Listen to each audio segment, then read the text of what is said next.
کہاں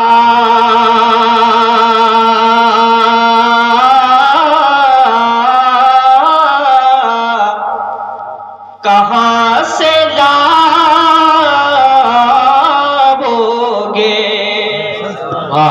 یہ جو شعر پڑھ رہا ہوں تاریخ کے حوالے سے ہے۔ اللہ پاک نے دنیا میں کوئی ایسی چیز نہ بنائی جو مصطفیٰ جان رحمت صلی اللہ تعالیٰ علیہ وسلم سے زیادہ حسین و جمیل ہو۔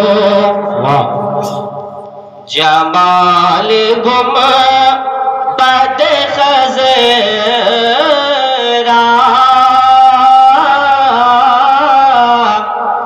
کہاں سے لاؤگے؟ کہ جمال گنبد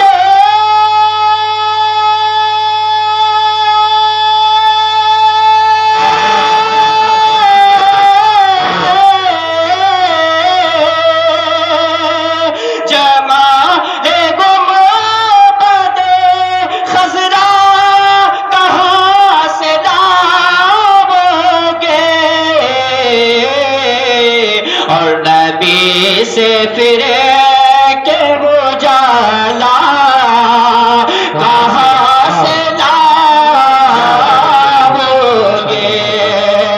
نبی سے پھر کے اجالا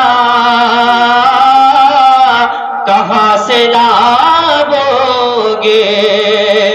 یہ بھی شعر ملاحظہ فرمائے۔ تمام پکارو اذان کعبے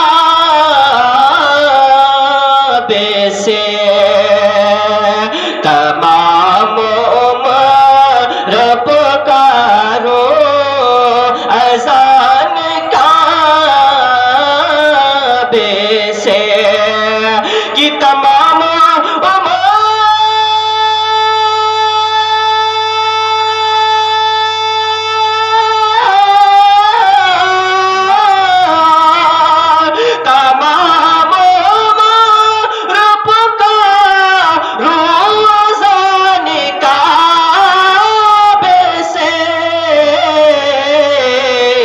مگر بلال صالح جا، مگر بلال صالح جا کہاں سے لاؤگے؟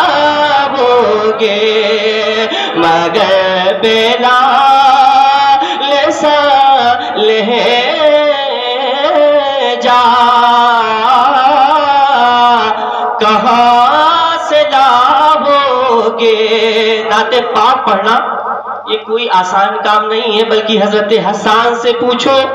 نعت پاک پڑھنے والے حضرت حسان ہیں اور سننے والے میرے آقا صلی اللہ تعالیٰ علیہ وسلم کی ذات بابرکات ہے۔ ایک مرتبہ مصطفیٰ کی نغمہ سرائی کرنے کے لیے حضرت شیخ سعدی شیرازی رحمت اللہ تعالیٰ علیہ نے مصطفیٰ کی تعریف میں قلم اٹھایا تو کیا لکھتے ہیں؟ بلغ العلا بکمالہ کشف الدجا بجمالہ حسنت جمیع خصالہ۔ ایک دن لکھا، 2 دن لکھا، 3 دن لکھا، 4 دن لکھا، یہاں تک کہ 10 تاریخ تک یہی لکھتے رہے، لیکن چوتھا شعر حضرت شیخ سعدی شیرازی رحمت اللہ تعالیٰ علیہ کے ذہن و دماغ میں نہیں آ رہا ہے، سمجھ میں نہیں آ رہا ہے کہ مصطفیٰ جان رحمت صلی اللہ تعالیٰ علیہ وسلم کی بارگاہ میں چوتھا شعر ربائی کو کیسے پورا کیا جائے۔ حضرت شیخ سعدی شیرازی رحمت اللہ تعالیٰ علیہ مصطفیٰ جان رحمت صلی اللہ تعالیٰ علیہ وسلم کی بارگاہ میں نغمہ سرا ہے۔ بلغ العلا بکمالہ کشف الدجا بجمالہ حسنت جمیع خصالہ۔ پھر لکھتے ہیں شیخ سعدی شیرازی رحمت اللہ تعالیٰ علیہ، بلغ العلا بکمالہ کشف الدجا بجمالہ حسنت جمیع خصالہ۔ لیکن چوتھا شعر حضرت شیخ سعدی شیرازی رحمت اللہ تعالیٰ علیہ کے ذہن و دماغ میں نہیں آ رہا ہے۔ قربان جائیے حضرت شیخ سعدی شیرازی رحمت اللہ تعالی علیہ کی ذات پر حضرت شیخ سعدی شیرازی رحمت اللہ تعالی علیہ متواتراً 10 دن تک یہ شعر کو لکھتے ہیں، لیکن چوتھا شعر رباعی پورا نہیں ہو رہا ہے۔ آقا کریم رؤوف الرحیم صلی اللہ تعالی علیہ وسلم کی بارگاہ میں لگاتے ہیں حضرت شیخ سعدی مصطفیٰ جان رحمت صلی اللہ تعالی علیہ وسلم حضرت شیخ سعدی شیرازی رحمت اللہ تعالی علیہ کے خواب میں تشریف لاتے ہیں اور عرض کرتے ہیں، اے شیخ ارشاد فرماتے ہیں، اے شیخ سعدی شیرازی رحمت اللہ تعالی علیہ تم کیوں نہیں لکھ دیتے ہو صلو علیہ وآلہ صلو علیہ وآلہ؟ یہ مصطفیٰ کی بارگاہ میں مقبول شدہ شعر ہے جو آج سارے زمانے میں پڑھا جا رہا ہے۔ یہ کوئی ربائی کوئی ایسے غیرے نہیں لکھا ہے، بلکہ بہت بڑے عاشق رسول تھے، انہوں نے یہ لکھا جس کو آج سارا زمانہ اس شعر کو پڑھ رہا ہے۔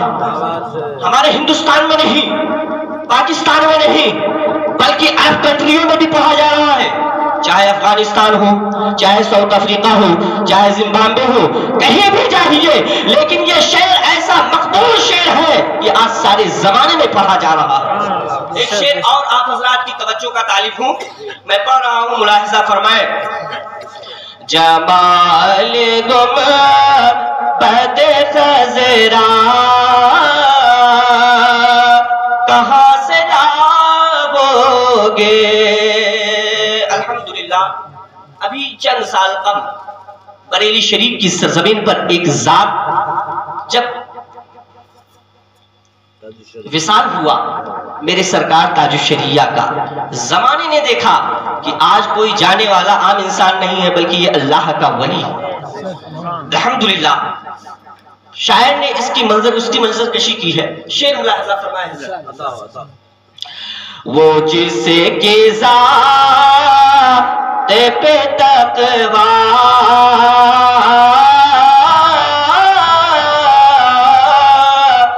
بناز کرتا ہے، وہ جس کی ذات پہ تقویٰ بناز کرتا ہے، کہ وہ جس کی ذات پہ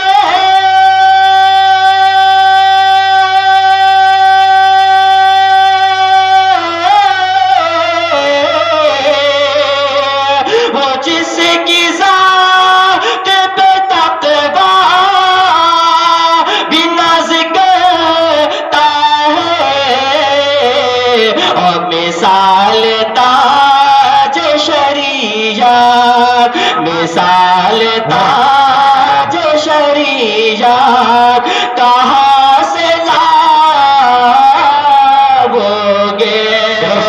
مثال تاج شریعت کہاں سے لاؤ گے؟ اور جنازے کی منظر کشی کی ہے شاعر نے کہ کروڑوں لوگ ہو جس میں سوا یہ اختر کے، کروڑوں لوگ ہو جس میں سوا یہ اختر کے، کہ کروڑوں لوگ ہو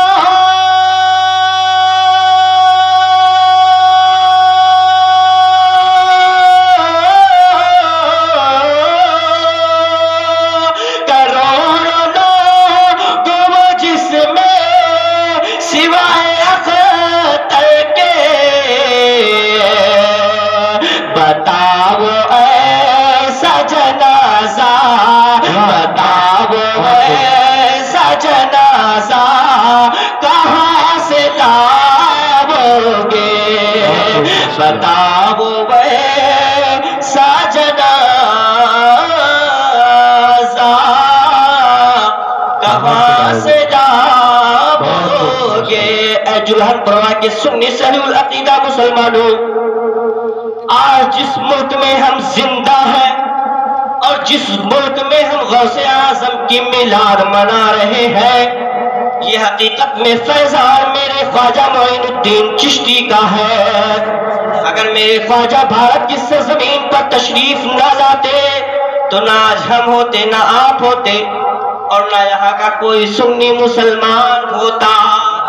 شیر ملاحظہ فرمائے، ہے پورے ہند پہ قبضہ ہمارے خواجہ کا،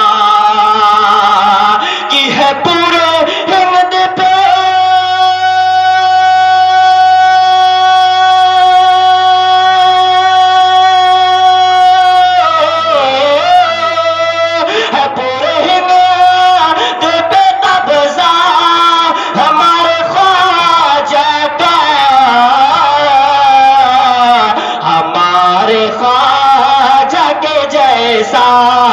ہمارے خواجہ کے جیسا کہاں سے لاؤ گے، ہمارے خواجہ کے جیسا کہاں سے لاؤ گے۔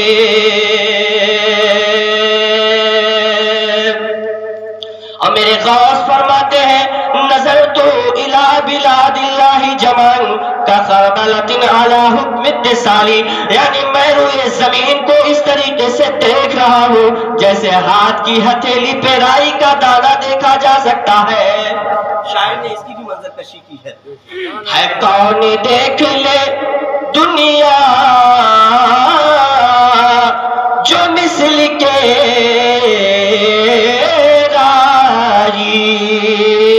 ہے، کون دیکھ لے دنیا جو مثل کے رائی ہے، کون دیکھ لے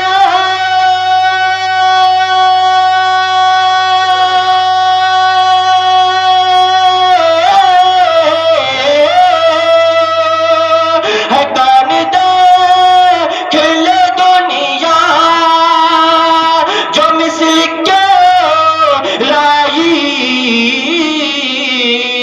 وہ غوث پاک ہے وہ نسا، وہ غوث پاک ہے وہ نسا کہاں سے لاؤ گے، وہ غوث پاک ہے وہ نسا کہاں سے لاؤ گے۔ شعر آخر ملاحظہ فرمائے، اعلیٰ حضرت کے نام پر بولیے سبحان اللہ۔ اعلیٰ حضرت کا خاندان وہ خاندان ہے، اگر رضا ہندوستان پر نہ ہوتا تو نہ سنیت ہوتی، نہ سنیت کا نام و نشان ہوتا۔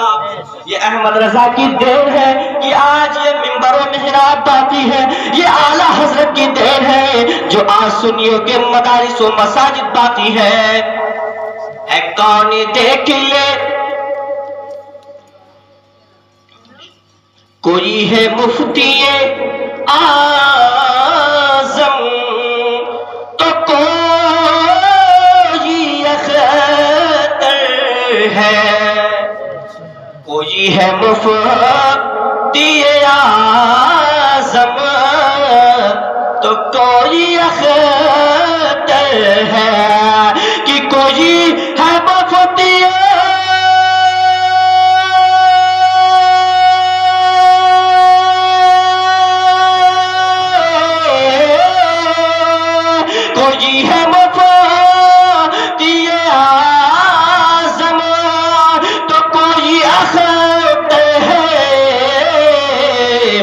رضا کے جیسا گھرانہ کہاں سے لاؤ گے، رضا کے جیسا گھرانہ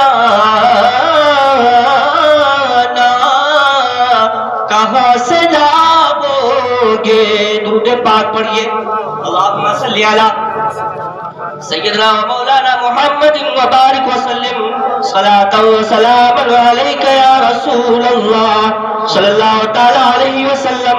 حضرات، میں نے جس آیت کریمہ کی تلاوت کرنے کا شرف حاصل کیا ہے، پروردگار عالم قرآن پاک کے اندر ارشاد فرماتا ہے، الا ان اولیاء اللہ لا خوف علیہم ولا هم يحزنون۔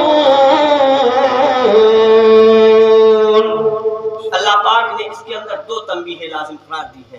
ایک لفظ الا ہے اور ایک انا ہے. جو علماء کرام ہے وہ بخوبی سمجھ رہے ہیں. الا خبردار، ان اولیاء اللہ لا خوف، بے شک جو اللہ کے ولی ہیں نہ ان کو کوئی خوف اور نہ کوئی غم ہے. سرکار غوث پاک رضی اللہ تعالیٰ عنہ کی ذات گرامی ہے. میرے غوث کی ولادت سے پہلے میرے غوث دنیا میں ظاہری وجود میں نہیں آئے تھے کہ اللہ پاک نے غوث اعظم کے ولادت کی بشارت دے دی تھی. اور قرآن سے آواز آئی، اے فاطمہ ام الخیر، تمہارے شکم مبارک میں جو بچہ پڑھ رہا ہے وہ کوئی عام بچہ نہیں ہے، بلکہ وہ زمانے کا سردار ولیوں کا تاجدار ہے. غوث پاک رضی اللہ تعالیٰ عنہ کی ولادت ہوئی. ولادت ہونے کے بعد یہاں واقعہ بیان کرنا مقصد نہیں ہے.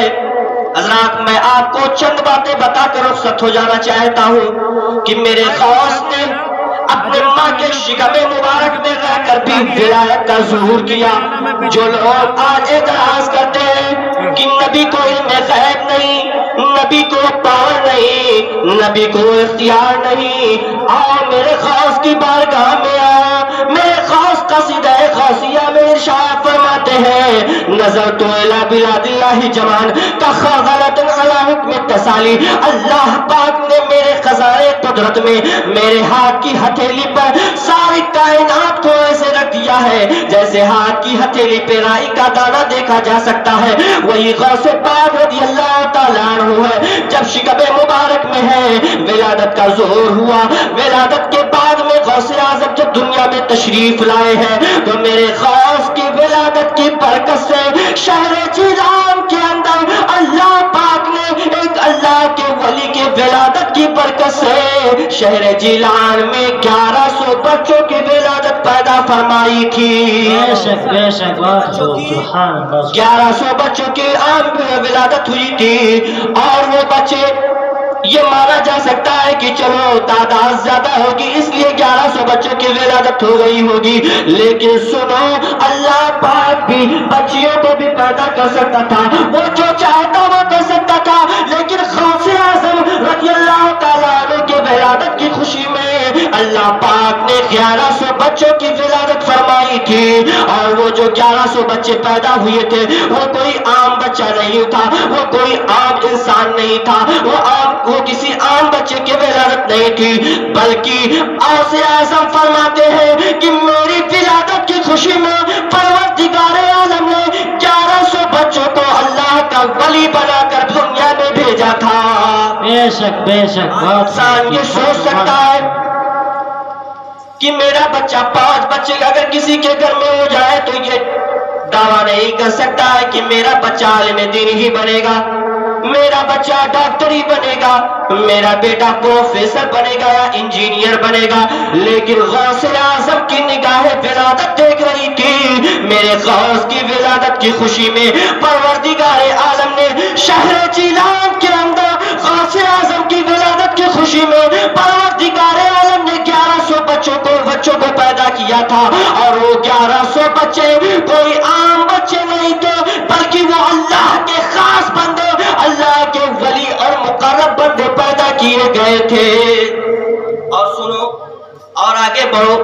غوث پاک رضی اللہ تعالیٰ عنہ جب 4 سال کے ہوئے اسا استاذ گرامی کی بارگاہ میں زانویت ادب طے کیا. استاذ کی بارگاہ میں زانویت ادب طے کیا. مدرسے میں گئے، جانے کے وقت ایک آواز آئی، اے مدرسے کے طلباء، اے مدرسے کے اساتذہ، میرے غوث کی تعظیم کے لیے کھڑے ہو جاؤ کہ یہ جو کوئی آ رہا ہے یہ کوئی عام بچہ نہیں ہے بلکہ ولیوں کا تاجدار ہے، یہ سلطان الاولیاء ہے. ان کی ذات تو وہ ذات ہے کہ تمام ولیوں کی گردنوں پر غوث اعظم کا قدم ناز ہے. بے شک سبحان اللہ. میرے غوث کی شان کوئی بیان ہی نہیں کر سکتا. غوث پاک رضی اللہ تعالیٰ عنہ بغداد شریف کی سرزمین پر ہے، جامعہ قادریہ میں تشریف فرما ہے.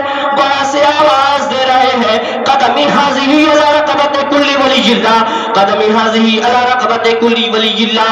معین الدین سرکار بے کسا ہندر والی سرکار خواجہ خواجگاں غریب نواز رضی اللہ تعالیٰ عنہ ہندوستان کے مشہور پہاڑ خراسان کی غار کے اندر عبادت کر رہے تھے۔ میرے خواجہ غریب نواز رضی اللہ تعالیٰ عنہ نے جب یہ آواز سنی کہ بغداد شریف کی سرزمین سے میرا غوث یہ فرما رہا ہے قدمی حاضی علی رقبت کل ولی اللہ، حضرت خواجہ غریب نواز رضی اللہ تعالیٰ عنہ ہند میں رہ کر غوث اعظم کی آواز بغداد سے سن رہے ہیں، اور میرے غریب نواز ہندوستان کی سرزمین سے ارشاد فرما رہے ہیں اے غوث پاک آپ کا قدم ناز میرے آپ کا قدم ناز میرے آنکھ پر بھی ہے اور میرے سر پر بھی ہے، اور ارشاد فرماتے ہیں بل علی عین و راس، اے غوث پاک آپ نے تو یہ ارشاد فرما دیا کہ میرا قدم ہر ولیوں کے گردنوں پر ہے، لیکن معین الدین کی ذات ایسی ذات ہے جو مجھے اختیار کھلے حاصل ہے، میں کہہ سکتا ہوں کہ اے غوث پاک آپ کا قدم ناز میرے گردن پر ہی نہیں ہے بلکہ میرے آنکھ پر اور میرے دلوں پر اور میرے سروں پر بھی ہے۔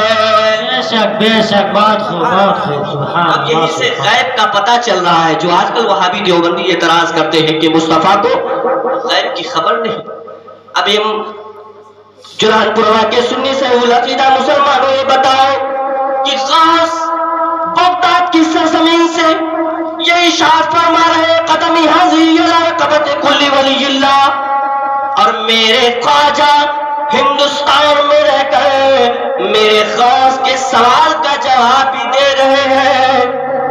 بتاؤ جب ایک اللہ کے ولی کی سماعت کا یہ عالم ہے تو میرے آقا رحمت للعالمین صلی اللہ تعالی علیہ وسلم کی سماعت کا عالم کیا ہوگا؟ آج اعتراض کرتے ہیں۔ اب سنو حدیث پاک، اللہ کے پیارے حبیب صلی اللہ تعالی علیہ وسلم ارشاد فرماتے ہیں جو غیب کے منکر ہے وہ نوٹ کرے اس حدیث پاک کو۔ اللہ کے پیارے حبیب صلی اللہ تعالی علیہ وسلم ارشاد فرماتے ہیں اوتیتو بمفاتیح الخزائن الارض فاودیت فی یدی۔ اللہ کے پیارے حبیب صلی اللہ تعالی علیہ وسلم ارشاد فرماتے ہیں میرے آقا صلی اللہ تعالی علیہ وسلم ارشاد فرماتے ہیں کونین کے دولہ ارشاد فرماتے ہیں مدنی تاجدار ارشاد فرماتے ہیں طٰہٰ و یاسین ارشاد فرماتے ہیں محبوب کردگار ارشاد فرماتے ہیں کہ پروردگار عالم نے زمین کے خزانے کی کنجیاں لائی اور میرے دستے قدرت میں دے دی۔ اب یہ سنی صحیح عقیدہ یہ مسلمانوں، پروردگار عالم نے دستے قدرت میں مصطفیٰ جان رحمت صلی اللہ تعالی علیہ وسلم کے دستے قدرت میں سارے خزانے کی کنجیاں لائی اور مصطفیٰ جان رحمت صلی اللہ تعالی علیہ وسلم کے دستے مبارک میں دے دی۔ اب بتاؤ جس کے ہاتھ میں چابی ہوگی وہ خزانے کا مالک و مختار تو وہی ہوگا، اور اللہ نے میرے حبیب صلی اللہ تعالی علیہ وسلم ارشاد فرماتے ہیں کہ پروردگار عالم نے ساری کائنات کی چابیاں لائی اور میرے دستے قدرت میں دے دی۔ اس سے پتا چلتا ہے کہ سارے خزانے کے مالک و مختار کوئی اور نہیں، وہ آمنہ کا لال تاجدار مدینہ رحمت للعالمین صلی اللہ تعالی علیہ وسلم کی ذات ہے۔ بے شک بات خوب سبحان اللہ۔ تو اعلیٰ حضرت کی شعر سے ملاحظہ فرماؤ کہ کون دیتا ہے دینے کو منہ چاہیے، کون دیتا ہے دینے کو منہ چاہیے، اور دینے والا ہے سچا ہمارا نبی، دینے والا ہے سچا ہمارا نبی۔ اور مصطفیٰ کے جود و سخا کی بات آ گئی تو اعلیٰ حضرت نے قلم اٹھایا اور لکھنا شروع کر دیا۔ کیا لکھا؟ اور کوئی غیب کیا تم سے نہا ہو بلا، اور جب نہ خدا ہی چھپا تم پہ کارو درود۔ مصطفیٰ کی بارگاہ میں حضرت ابو بکر صدیق رضی اللہ تعالیٰ عنہ مصطفیٰ جان رحمت صلی اللہ تعالیٰ علیہ وسلم کی بارگاہ میں تشریف فرما ہے، اور تھوڑی دیر کے بعد میں مسجد نبوی میں آقا دو عالم صلی اللہ تعالیٰ علیہ وسلم تشریف لاتے ہیں۔ مؤدب انداز میں حضرت ابو بکر صدیق رضی اللہ تعالیٰ عنہ مصطفیٰ کے چہرہ دیکھ رہے ہیں، مصطفیٰ کا حسن و جمال دیکھ رہے ہیں، مصطفیٰ کی چہرے کی خوبصورتی دیکھ رہے ہیں، تو حضرت ابو بکر صدیق رضی اللہ تعالیٰ عنہ ارشاد فرماتے ہیں فداک ابی و امی، یا رسول اللہ میرے ماں باپ آپ پر قربان، اے اللہ کے رسول آپ جیسا حسین و جمیل، اے اللہ کے حبیب آپ جیسا بیوٹیفل ہینڈسم، اے اللہ کے حبیب آپ جیسا خوبصورت میں نے آج تک دیکھا نہیں، صدیق اکبر کی آنکھ نے کبھی دیکھا ہی نہیں۔ تو میرے مصطفیٰ کا فرمان سنو، آقا دو عالم صلی اللہ تعالیٰ علیہ وسلم ارشاد فرماتے ہیں صدقت یا ابا بکر، صدقت یا ابا بکر، اے ابو بکر تم سچ کہہ رہے ہو، اے ابو بکر تم سچ کہہ رہے ہو۔ تھوڑی دیر ہوئے تھے کہ ابو جہل مصطفیٰ جان رحمت صلی اللہ تعالیٰ علیہ وسلم کی بارگاہ میں حاضر ہوا اور عرض کرنے لگا اے محمد بن عبداللہ، آپ جیسا بد شکل انسان، بدصورت انسان میری آنکھوں نے دیکھا ہی نہیں۔ میرے آقا صلی اللہ تعالیٰ علیہ وسلم کا جواب سنو، مصطفیٰ جان رحمت صلی اللہ تعالیٰ علیہ وسلم ارشاد فرماتے ہیں، کملی کے دولہا ارشاد فرماتے ہیں، مدینے کے تاجدار ارشاد فرماتے ہیں صدقت یا ابو جہل، صدقت یا ابا جہل، صدقت یا ابا جہل، اے ابو جہل تو بھی کہہ رہا ہے۔ حضرت ابو بکر صدیق رضی اللہ تعالیٰ عنہ بہت ہی حیران و پریشان ہے، بہت ہی غمگین ہے، بہت ہی رنجیدہ ہے، بہت ہی شادماں ہے۔ آقا کریم رؤوف رحیم صلی اللہ تعالیٰ علیہ وسلم کی بارگاہ میں عرض کو ہے یا رسول اللہ صلی اللہ تعالیٰ علیہ وسلم، ماجرا سمجھ میں نہیں آ رہا ہے، میں نے ابھی تھوڑی دیر میں یہ سوال کیا تھا، اے پیارے آقا صلی اللہ تعالیٰ علیہ وسلم آپ کا چہرہ بہت ہی خوبصورت ہے، بہت ہی بیوٹیفل ہے، بہت ہی ہینڈسم ہے، اللہ پاک نے آپ کے جیسا دنیا میں کسی کو پیدا نہیں فرمایا، لیکن میں نے تھوڑی دیر میں دیکھا جب ابو جہل حاضر ہوا تو ابو جہل نے بھی یہی سوال پیدا کر دیا، اے محمد بن عبداللہ میں نے آپ جیسا بدصورت اور بد شکل انسان نہ دیکھا۔ تو مصطفیٰ جان رحمت صلی اللہ تعالیٰ علیہ وسلم ارشاد فرماتے ہیں اے ابو بکر صدیق، میں مثل آئینہ ہوں، میں مثل آئینہ ہوں، میں مثل آئینہ ہوں، آئینے کے سامنے جو جیسا ہوگا ویسا ہی نظر آئے گا۔ چونکہ حضرت ابو بکر صدیق کے دل میں عشق مصطفیٰ ہے، حضرت ابو بکر صدیق رضی اللہ تعالیٰ عنہ کے دل میں عشق ہے، اس لیے حضرت ابو بکر کو میرے آقا صلی اللہ تعالیٰ علیہ وسلم حسین و جمیل نظر آ رہے ہیں۔ حضرت ابو بکر صدیق کے دل میں پیار ہے مصطفیٰ جن رحمت صلی اللہ تعالیٰ علیہ وسلم کی، اس لیے حضور حضرت ابو بکر صدیق رضی اللہ تعالیٰ عنہ کو محبوب نظر آ رہے ہیں، لیکن وہی ابو جہل جو مصطفیٰ کی گلی گلیوں میں برائی کرتا ہوا نظر آ رہا ہے اور مصطفیٰ جان رحمت صلی اللہ تعالیٰ علیہ وسلم کی برائی پر برائی کرتا ہوا نظر آ رہا ہے، تو چونکہ ابو جہل نے جب مصطفیٰ کو دیکھا تو اس نے اپنا چہرہ دیکھا، مصطفیٰ مثل آئینہ ہو، اور آئینہ میں جب ابو جہل نے اپنی شکل کو دیکھی تو بدصورت نظر آ گیا، اسی لیے فرمایا ہے آنکھ والے تیرے چوبن کا تماشا دیکھے اور دیدے کور کو چاہے نظر کیا دیکھے۔ بے شک بے شک، یہ مصطفیٰ جان رحمت صلی اللہ تعالیٰ علیہ وسلم کی ذات گرامی ہے۔ حضرات مصطفیٰ کی ذات وہ ذات ہے اگر تمام دنیا میں اگر تقسیم کی جائے تو ساری کائنات مصطفیٰ کے قبضہ و اختیار میں ہے، اور یہ اگر ساری زمان ساری جہان کو دیکھا جائے تو یہ مصطفیٰ جان احمد کی ولادت کی برکت کی وجہ سے ہے۔ اگر میرے مصطفیٰ دنیا میں تشریف نہ لاتے تو اللہ پاک نہ اس آسمان کو پیدا کرتا، نہ اس زمین کو پیدا کرتا، نہ ہم کو بھی پیدا کرتا، نہ آپ کو پیدا کرتا۔ پروردگار عالم نے خود ہی ارشاد فرما دیا کہ میں اپنی ربوبیت کا بھی اظہار نہ کرتا۔ تو یہ میرے حبیب حنیف کی صدقے میں اللہ پاک نے ساری کائنات کو وجود میں بخشا ہے۔ اور سنو، یہ شادی کے تعلق سے چند باتیں سنو۔ اللہ کے پیارے حبیب صلی اللہ تعالیٰ علیہ وسلم ارشاد فرماتے ہیں، بخاری کی حدیث ہے، تنکح المرأۃ لأربعین، لمالها ولنسبها ولجمالها ولدینها فاظفر بذات الدین، اور کما قال رسول اللہ صلی اللہ تعالیٰ علیہ وسلم۔ آج ہمارے معاشرے میں یہ ہو گیا ہے، ہماری ماں اور بہنیں رت جگہ کی محفلوں میں ڈھول اور تاشے بجایا کرتے ہیں، حالانکہ عقد مسنون وہی عقد ہے۔ رت جگہ کی محفلوں میں نعت مصطفیٰ کی نغمہ سرائی ہو، رت جگہ کی محفلوں میں مصطفیٰ جان رحمت صلی اللہ تعالیٰ علیہ وسلم کی تعریف و توصیف ہو، رت جگہ کی محفل میں اولیاء کرام کی تعریف و توصیف ہو، رت جگہ کی محفل میں صحابہ کرام کا تذکرہ ہو، رت جگہ کی محفل پہ سنت رسول اور سنت صحابہ ہو، لیکن آج کا ماحول ہی تو کچھ اور ہو گیا ہے۔ حضرات، میں آپ کو بتانا چاہتا ہوں، میرے آقا صلی اللہ تعالیٰ علیہ وسلم ارشاد فرماتے ہیں، تنکح المرأۃ لأربعین، یعنی 4 عورتوں سے شادی کرنا چاہیے۔ وہ کون ہے؟ لمالها، 4 چیزوں کو دیکھ کر شادی کرنا چاہیے۔ وہ کیا ہے؟ میرے آقا صلی اللہ تعالیٰ علیہ وسلم ارشاد فرماتے ہیں، لمالها، اس کے مال و دولت کو دیکھ کر۔ دوسرے نمبر پر میرے آقا صلی اللہ تعالیٰ علیہ وسلم ارشاد فرماتے ہیں، ولنسبها، اور نسب دیکھ کر، ولجمالها، اور حسن و خوبصورتی کو دیکھ کر۔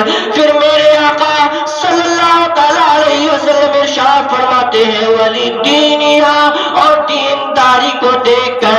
لیکن آخر میں مصطفیٰ جان رحمت صلی اللہ تعالیٰ علیہ وسلم نے ارشاد فرما دیا، اے لوگوں تم مالداری کو زیادہ توجہ نہ دینا، اے لوگوں تم خوبصورتی کو زیادہ توجہ مت دینا، اس لیے خوبصورتی چند سالوں کے لیے ہے، مالداری چند مہینوں کے لیے ہے، حسب و نسب چند سالوں کے لیے ہے۔ مصطفیٰ جان رحمت صلی اللہ تعالیٰ علیہ وسلم ارشاد فرماتے ہیں، فاظفر بذات الدین، تم دینداری کو ترجیح دینا۔ اگر تم دینداری کو ترجیح دو گے تو دنیا میں بھی کامیاب رہو گے اور آخرت میں بھی کامیاب رہو گے۔ حضرات، آج ہمارے اندر جو خرافات ہے، اور پھر اس کے بعد میں جب عقد ہو جاتا ہے، شادی ہو جاتی ہے، پھر بچہ پیدا ہوتا ہے، پیدا ہونے کے بعد میں جب وہ بچہ مدرسہ نہیں جاتا ہے، ماں باپ کو گالی دیتا ہے، پھر وہ کسی مدرس کے پاس یا کسی مولانا یا کسی عالم کے پاس لے کر جاتے ہیں اور کہتے ہیں، عالم صاحب ہمارے بچے کے لیے تعویذ بنا دیجئے، مولانا صاحب ہمارے بچے کے لیے دعا کر دیجئے۔ اگر آپ نے شروع ہی میں مصطفیٰ جان رحمت صلی اللہ تعالیٰ علیہ وسلم کے قانون پر عمل کیا ہوتا تو آج یہ نوبت نہ آتی کہ کسی عالم دین کی بارگاہ میں تمہیں تعویذ کے تعلق سے رجوع کرنا پڑے۔ میرے آقا صلی اللہ تعالیٰ علیہ وسلم ارشاد فرماتے ہیں، جس کو بھی مراد اللہ یلقى اللہ طاہرا مطہرا فلیتزوج۔ آقا کریم رؤوف رحیم صلی اللہ تعالیٰ علیہ وسلم ارشاد فرماتے ہیں، جس کو اللہ پاک سے طاہر و مطہر ہو کر مل رہا تو مصطفیٰ جان رحمت صلی اللہ تعالیٰ علیہ وسلم کی سنت کو زندہ کر دے، اور وہ سنت کیا ہے؟ وہ عقد مسنون سنت نکاح ہے۔ وقت بھی ہو گیا ہے، 11 بجے تک کہا تھا حضرت نے، ٹائم بھی پورا ہو گیا۔ بس میں اللہ رب العزت کی بارگاہ میں دعا دوں کہ اللہ تبارک و تعالیٰ اس محفل کو اپنی بارگاہ میں شرف قبولیت عطا فرمائے، اور صاحب خانہ کے دلی جائز مقاصد حسنہ کو پورا فرمائے، اور زوجین کے درمیان الفت و محبت پیدا فرمائے۔ لواحقین کو مولا کریم اللہ رب العزت اس گھر میں برکت کثیرہ و عافیہ کا نزول فرما دے۔ یا اللہ اس محفل پاک میں جو حاضر ہے سب کی حاضری بارگاہ غوثیت میں قبول فرمائے۔ استغفر اللہ ربی ولکم اجمعین وما علینا الا البلاغ۔ السلام علیکم ورحمۃ اللہ وبرکاتہ۔